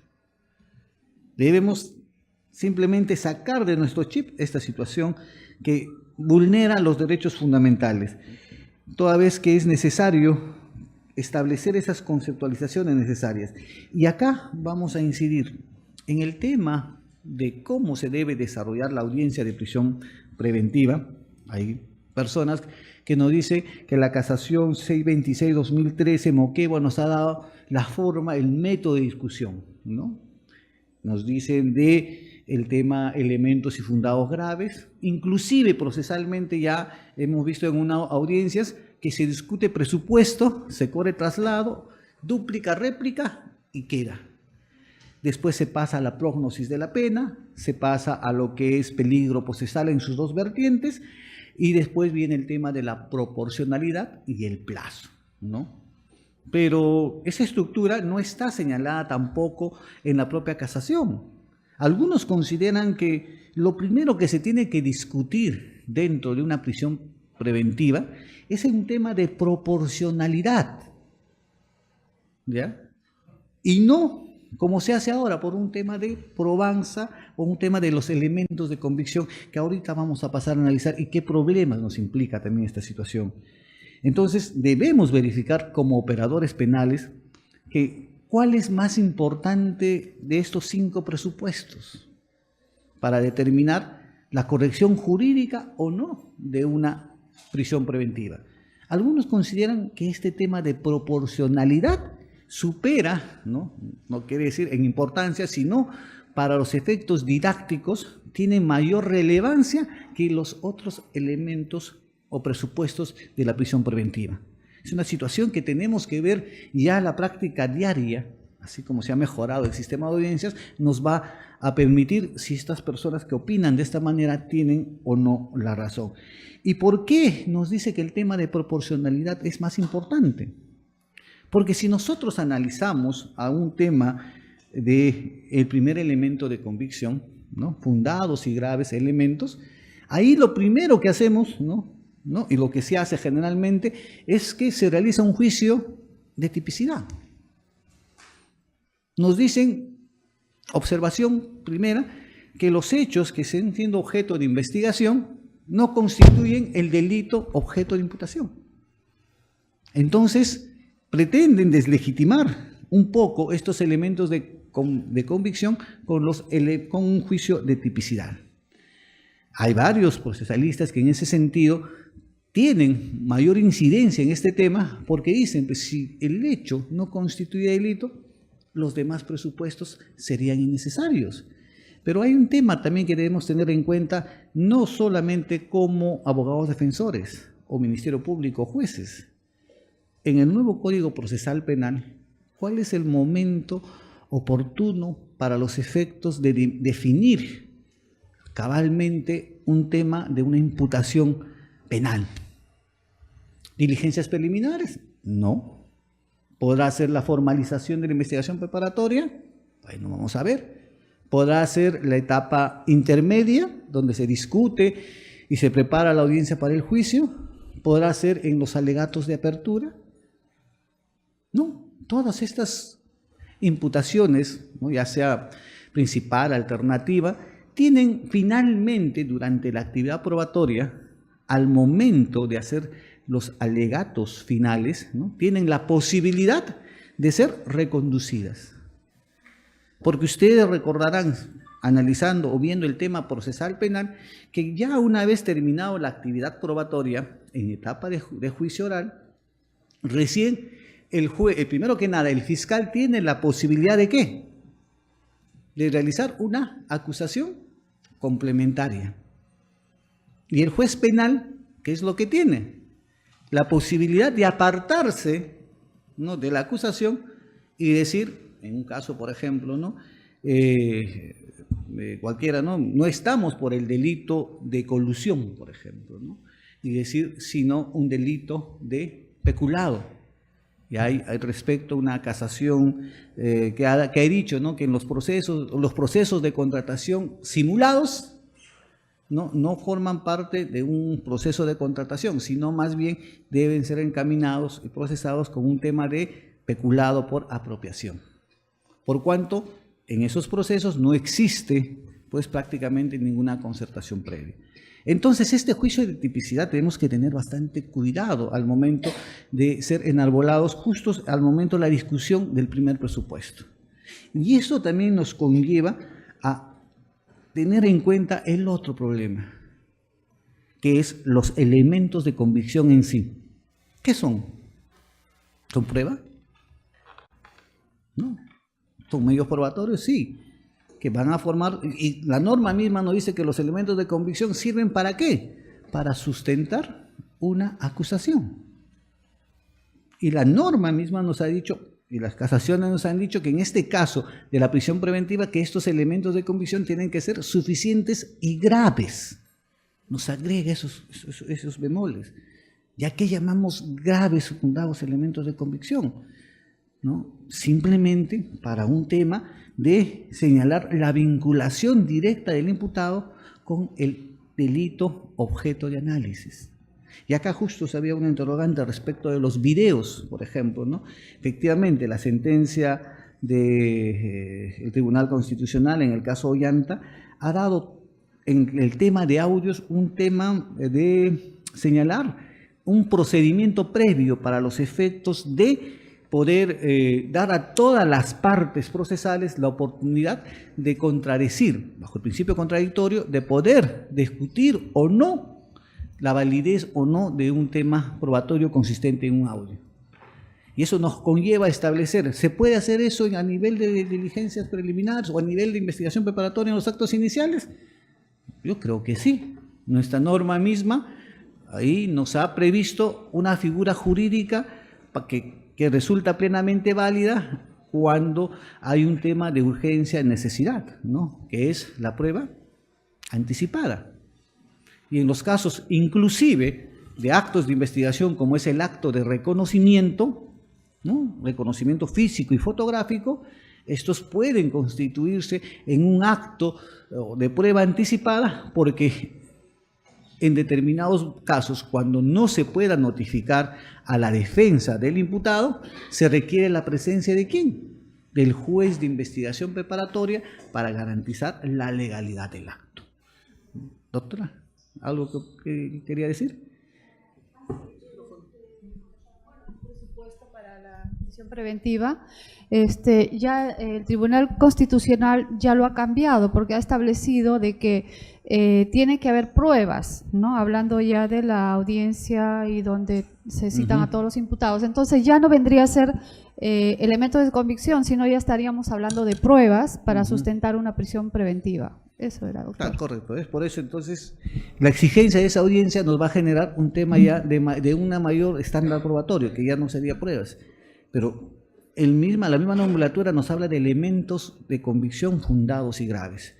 No vamos a entrar a discutir todo el tema probatorio, pero sí tenemos que tener en cuenta que estos elementos graves y fundados, uno, a la etapa de la formalización, pues no nos van a permitir tener por constituido y definido el tipo de delito. No nos va a permitir definir de todas maneras la real participación o no del imputado, sino lo que se va a exigir es la vinculación de la persona con el delito y sobre todo, ¿no?, la verosimilitud del hecho objeto criminal. Si ahora nosotros vemos y analizamos un tema de estos famosos audios, por ejemplo, ¿no?, todos de manera genérica han visto cómo se han hecho las primeras imputaciones, cómo se está generando el tema de las imputaciones por negociación, las imputaciones por tráfico de influencias, en general, donde se tiene solamente no constituida ni definido el tipo penal, sino de manera indiciaria, de manera primigenia se está dando una naturaleza delictiva a ese hecho. Por lo tanto, ese elemento de convicción o esa prueba, ese requisito de suficiencia probatoria debe ser analizada en su real entendimiento. No podemos hablar de prueba específicamente en esta etapa, salvo las posibilidades que nuestro código nos da, sino tenemos que darle el contenido de elemento de convicción. Respecto de la prognosis de la pena, tenemos también otro inconveniente. Ya no hay un análisis mínimo respecto de la posibilidad de llegar a una pena de 4 años. No dice cuánto es el delito de negociación incompatible que estamos hablando, ¿no? Pena mínima 4, máxima 6. Por lo tanto, he visto análisis jurídicos en los cuales llegan de manera matemática, como 4 a 6, la pena va a ser mayor de 4, ¿no? Simplemente ya se decumple la prognosis de la pena. Algunos autores y especialistas en el tema consideran que el nivel de discusión de esta prognosis de la pena pues tiene que ser un poco más exhaustivo. ¿Ya? Así como al nivel de al control de acusación, ¿no?, el Ministerio Público a veces tiene su obligación de formular su pretensión punitiva, pero esta también tiene que ser sustentada. ¿Y cuál es la norma que sustenta una determinación judicial, ¿no? La famosa ley del sistema de tercios, dado por la ley 30.076 modificada. Algunos consideran, ¿no?, que tanto en la acusación como en los requerimientos preliminares, como la prisión preventiva, el análisis de la prognosis de la pena, si bien no va a tener la rigurosidad de un juez al momento de imponer la sanción penal, tiene que contener al menos algunos elementos mínimos de ese análisis para justificar la validez de su pronunciamiento. No reducirlo a un tema matemático, mayor de 4 y listo, sino establecer criterios de determinación judicial, no solamente en el tema del sistema de tercios, sino también para los efectos de analizar, por ejemplo, el tema de la aplicación de las atenuantes privilegiadas. Si hay una atenuante privilegiada, por ejemplo, tentativa, ¿no?, en un hecho, ¿qué nos dice la norma? Podrá reducirse prudencialmente la pena por debajo del mínimo. No nos da un quantum. ¿Y qué tenemos que hacer nosotros como operadores penales, fiscales y abogados, sobre todo? Establecer que ese razonamiento de una otra manera va a implicar pues que ya no va a ser de 4 años para arriba, de 6 en el caso de negociación, sino que mi sanción tendría que ser menor de 4. Y ya no se cumpliría el segundo requisito. O sea, necesitamos introducir estos conceptos del sistema de tercios que nos establece a nosotros determinados parámetros para poder afrontar y dar a una resolución de prisión preventiva mayor contenido. Exigimos mayor motivación, ¿no? Decimos que debe ser motivada la resolución, pero también nosotros tenemos que aportar de una u otra manera esos instrumentos para que se pueda discutir de manera adecuada.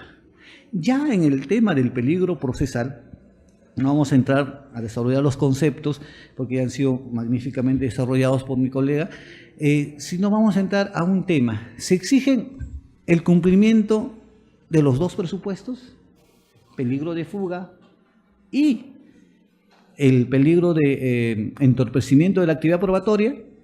Si ustedes leen el 269, ¿no?, en ese aspecto, creo que es el 270, si no me equivoco, ¿sí? Ya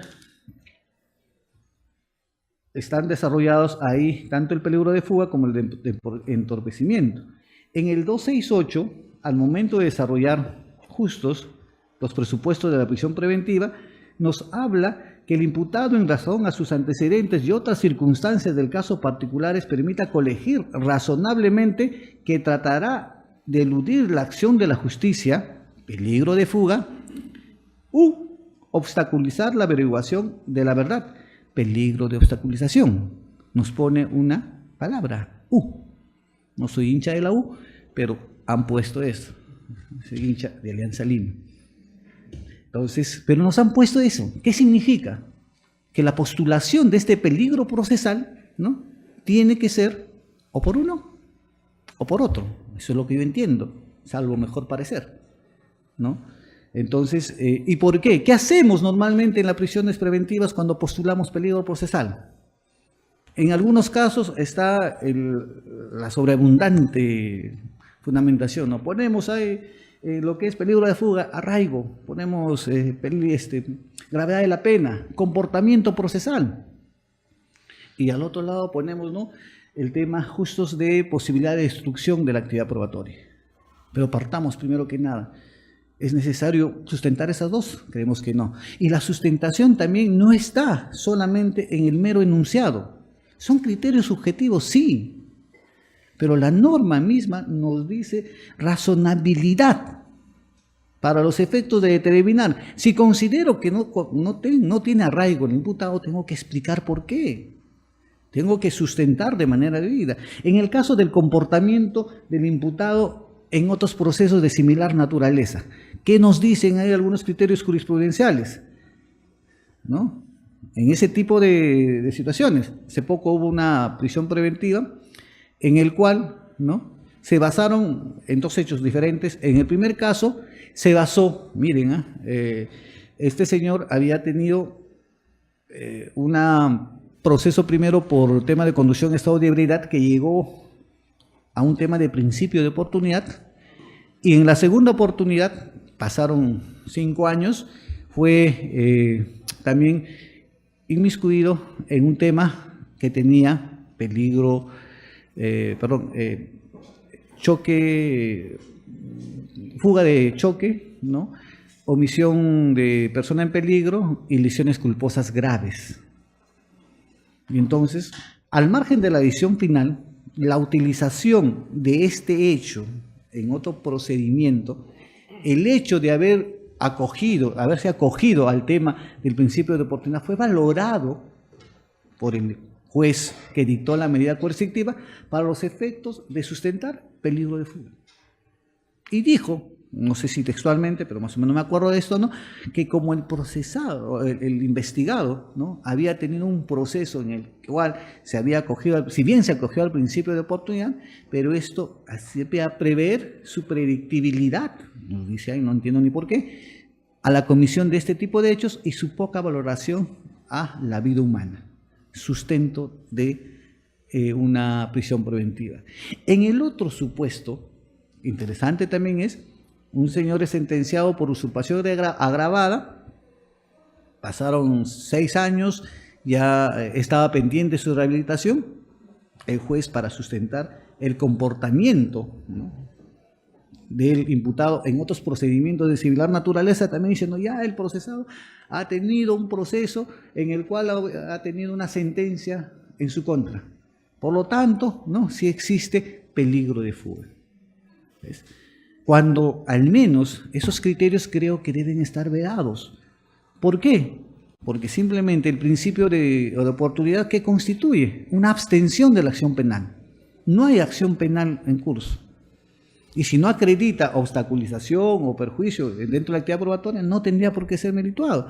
Y en el tema de una sentencia condenatoria existen los mecanismos legales. Si quiero valorarlo, tendría que considerarlo como reincidente y tendría que darlo el valor correspondiente dentro de mi análisis. Por lo tanto, necesitamos, pues, dentro de estos 3 presupuestos, conceptualizar cada uno de ellos. Y ya no es nuevo esto.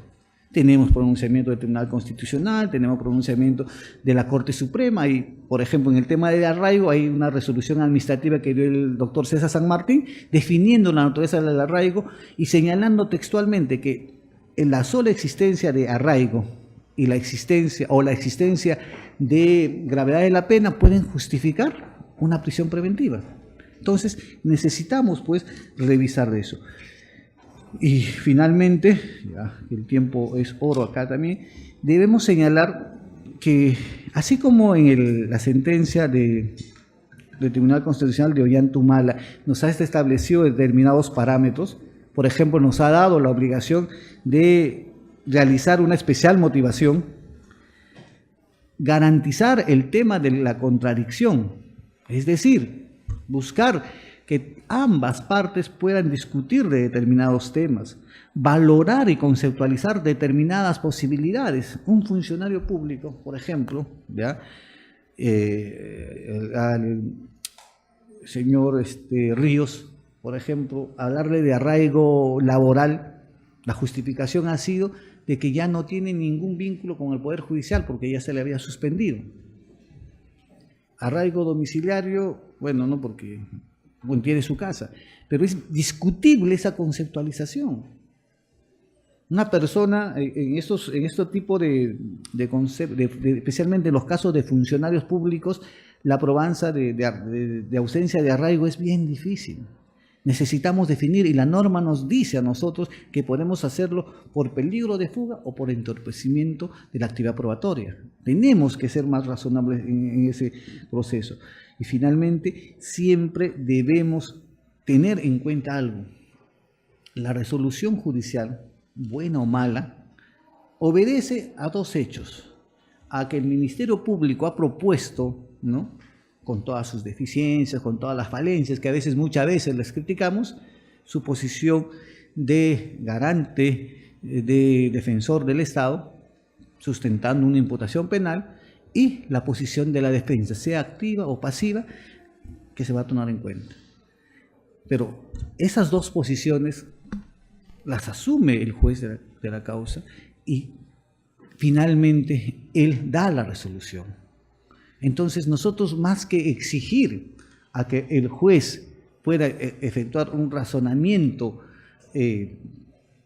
más allá, ¿no?, de toda duda, como dicen en algunos casos, sólido para sustentar una prisión preventiva, nosotros como operadores penales, fiscal, abogados, tenemos que dotarle también de la información precisa, de los elementos necesarios para los efectos de que la resolución sea mínimamente arreglada a derecho y corresponda de una u otra manera al caso concreto.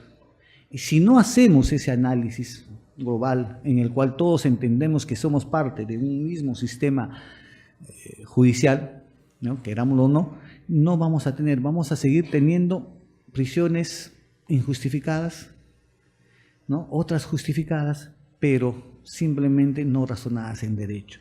Y con ello concluyo diciendo pues que la responsabilidad de estas prisiones preventivas no solamente está en jueces que no valoran debidamente, que se dejan llevar por el poder mediático, no solamente está en los fiscales que no proponen debidamente, sino también está en los abogados que no planteamos debidamente nuestra pretensión y no utilizamos las armas que la ley nos da para garantizar y ejercer un derecho de defensa efectivo.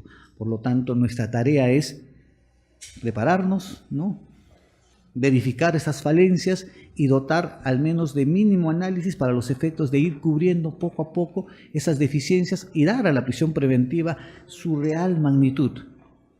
Principio de última ratio. Muchísimas gracias.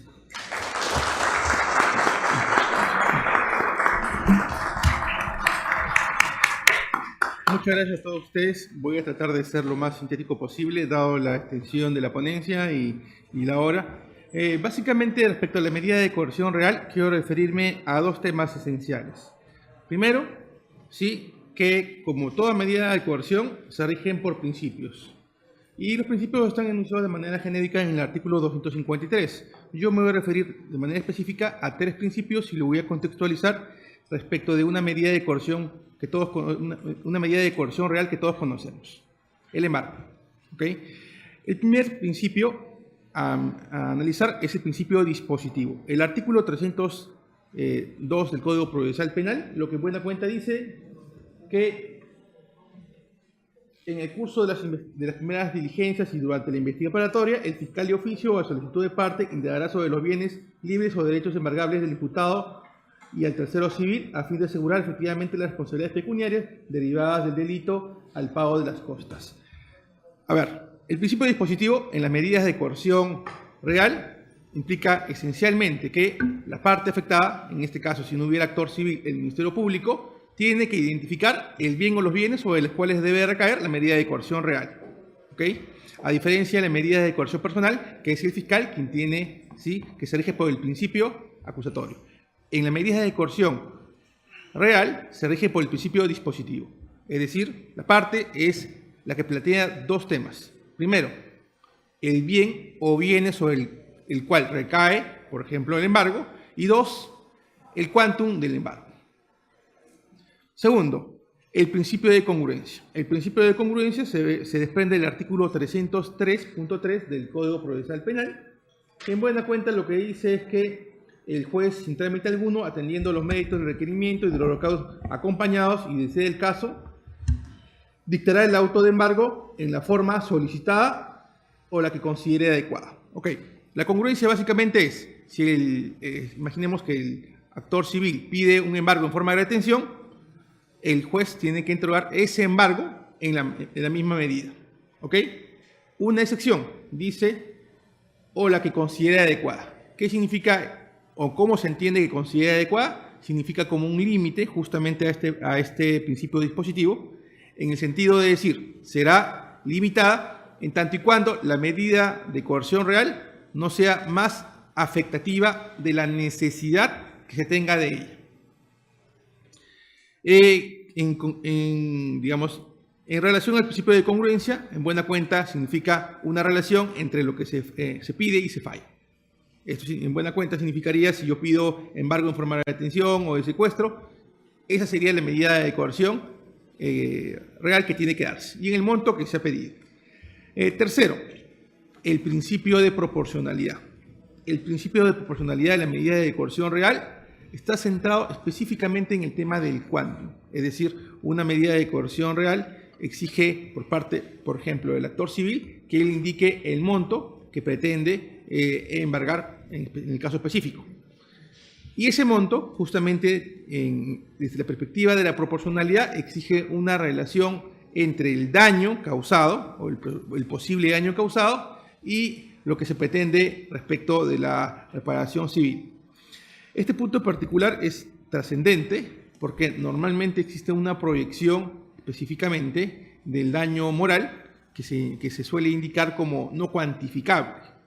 Y justamente es el daño moral el que observa o que contiene en las pretensiones de reparación civil, o en todo caso de medidas de coerción real, el mayor contenido. Y es justamente un criterio de proporcionalidad el cual tiene que regir para contextualizar cuál es ese daño moral que se pretende justificar. 4. El derecho a la motivación, que básicamente exige que toda pretensión cautelar, inclusive esta, tiene que estar motivada. Es más, la motivación incluso la encontramos cuando el actor civil se constituye en el mismo. El artículo 100, literal segundo, artículo 100, numeral segundo, literal C, dice que tiene que haber una exposición de las razones que justifiquen su pretensión. Esas razones que justifiquen su pretensión exige una cláusula de justificación respecto de cada uno de los presupuestos que insertan en el daño, es decir, los daños y perjuicios. Y aquí un tema interesante. Por ejemplo, ha sido una práctica muy reiterativa en delitos de corrupción de funcionarios que se identifique el daño con el bien jurídico tutelado. No es lo mismo, por ejemplo, la afectación genérica a la correcta administración de los bienes públicos, si hablamos de un delito, por ejemplo, de colusión, que decir que eso es el daño que se ha generado, ¿sí?, al actor civil. El daño tiene que reconducirse justamente al daño material, al daño moral, al lucro cesante, pero no es lo mismo decir daños y prejuicios que decir bien jurídico tutelado. Son cosas distintas.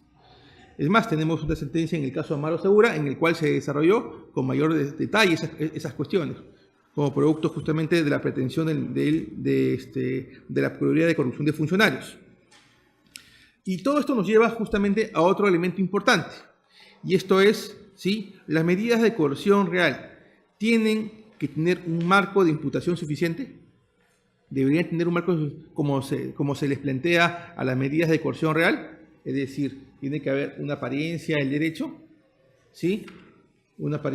Lo mismo, a mi parecer, lo mismo debe aplicarse justamente en la medida de coerción real, porque lo que se requiere es, sí, como dice el artículo 100, numeral segundo, literal C, una exposición razonada que justifican la pretensión. Una medida de coerción real, en la práctica, ha venido siendo sustentada esencialmente por una transcripción de la disposición de formalización, ¿sí?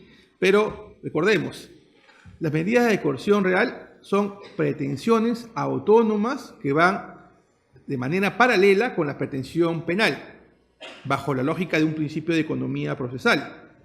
Pero no significa que sean la pretensión penal y la pretensión civil lo mismo. Tienen, ¿sí?, elementos diferenciadores. Es más, tal es así que puede haber una sentencia absolutoria, ¿sí?, y puede haber, o puede determinarse en la sentencia absolutoria el pago de la reparación civil. Segundo elemento, importante en el tema de la medida de coerción y la imputación suficiente. Un punto también interesante es cuando básicamente la Procuraduría trata de justificar su pretensión civil, ¿sí? Y eso tiene que ver en relación con un planteamiento que hacen es cuando se constituye normalmente en actor civil, ¿sí?, indican esencialmente que dado que estamos en una etapa inicial, la pretensión civil definitiva lo decidirán más adelante. Eventualmente el máximo tiempo disponible sería pues con que en la etapa de la fase intermedia, justamente con el traslado de la acusación. Y eso nos lleva a ver dos puntos importantes. Primero, el tema de la variabilidad de la medida de coerción real. Explico. Imagínense ustedes que se pida un embargo por 100.000 soles, ¿ok? Al inicio de la investigación, es decir, con la formalización. Pero en el curso de la investigación preparatoria, imaginemos que haya sido un delito de colusión, ¿sí? La Fiscalía pide la elaboración de una pericia, y esa pericia contable, esa pericia determina que el perjuicio ya no es 100.000, sino es 50.000. El principio de variabilidad, ¿qué nos diría? Diría que tiene que haber justamente, que tiene que haber una relación entre el bien que tú cautelas, ¿sí? Como pretensión de reparación civil y el daño que se ha ocasionado, ¿ok? Y en esa lógica, ¿debería mantenerse el monto? La Procuraduría podría decir sí, porque a lo mejor mi daño patrimonial ha crecido más, o puede que sea más, y eso yo lo puedo, yo lo plantearé eventualmente en la fase intermedia. No necesariamente es así. Segundo tema vinculado justamente al principio de variabilidad, y es que la variabilidad, así como puede subir, puede bajar. Y no solamente en atención a factores como ya le indiqué, es decir, que el daño material puede incrementar, sino también en relación a afectaciones propias respecto del bien. Imagínense un bien que en algún momento, por alguna razón, está valorado, no sé, pues, en 200.000 soles, y la pretensión es sobre 100.000. Y por factores externos, imagínense usted un terremoto, ese bien pierde valor y la casa se destruye y solo queda el terreno. Y el terreno como tal tiene un valor de 80.000 soles. En consecuencia, desde el principio de variabilidad, ¿qué nos diría? Que la Procuraduría, que el actor civil podría pedir, ¿sí?, el embargo de otros bienes a efectos de poder cubrir la extensión de la reparación civil que ha pretendido cautelarmente. Sí, ¿cierto?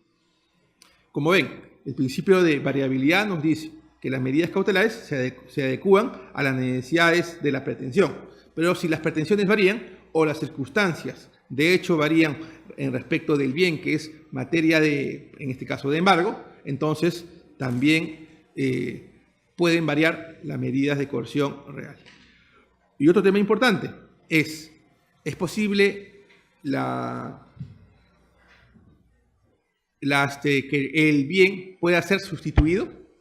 Imagínense ustedes, el Ministerio, la Procuraduría o el actor civil pide el embargo sobre un bien, sobre una casa, ¿ok?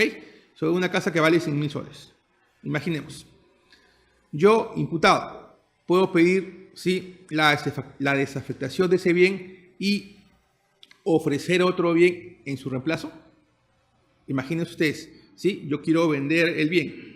¿Estamos? ¿Sí? Me han ofrecido comprar mi inmueble porque mi inmueble vale 200.000 y el embargo es por 100.000. ¿Estamos? Yo le puedo pedir, yo puedo ofrecer emposar ese dinero, o sea, los 100.000 que pretende el actor civil como daño, porque así lo he planteado, como daño en su constitución de actor civil a través, no sé, de un certificado de depósito judicial a nombre del juzgado, ¿sí?, a efectos que se determine que se pueda entregar al actor civil en la eventualidad que se determine su responsabilidad. ¿Podríamos hacer esa figura? La norma sí lo permite, justamente, ¿sí? Cuando menos no hay una prohibición expresa.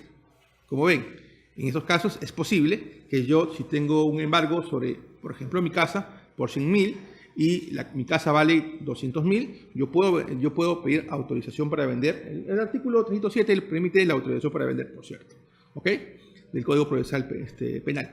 Puedo vender esa casa, ¿sí? Antes de venderla, yo hago el depósito de un certificado de depósito judicial por 100.000 soles a nombre del juzgado, a efectos que sirva eventualmente como garantía para el pago de la reparación civil. Así, señores, hay una serie de temas que me hubiera gustado entrar en detalle, ¿sí? Y estoy a su disposición sobre algún tema en particular sobre esto, en atención a la hora, que ya es tarde y que mis colegas han tenido una extensión amplia sobre el tema de medidas de coerción real. Solo quería proyectar algunos temas muy puntuales sobre las medidas de coerción real. Muchas gracias.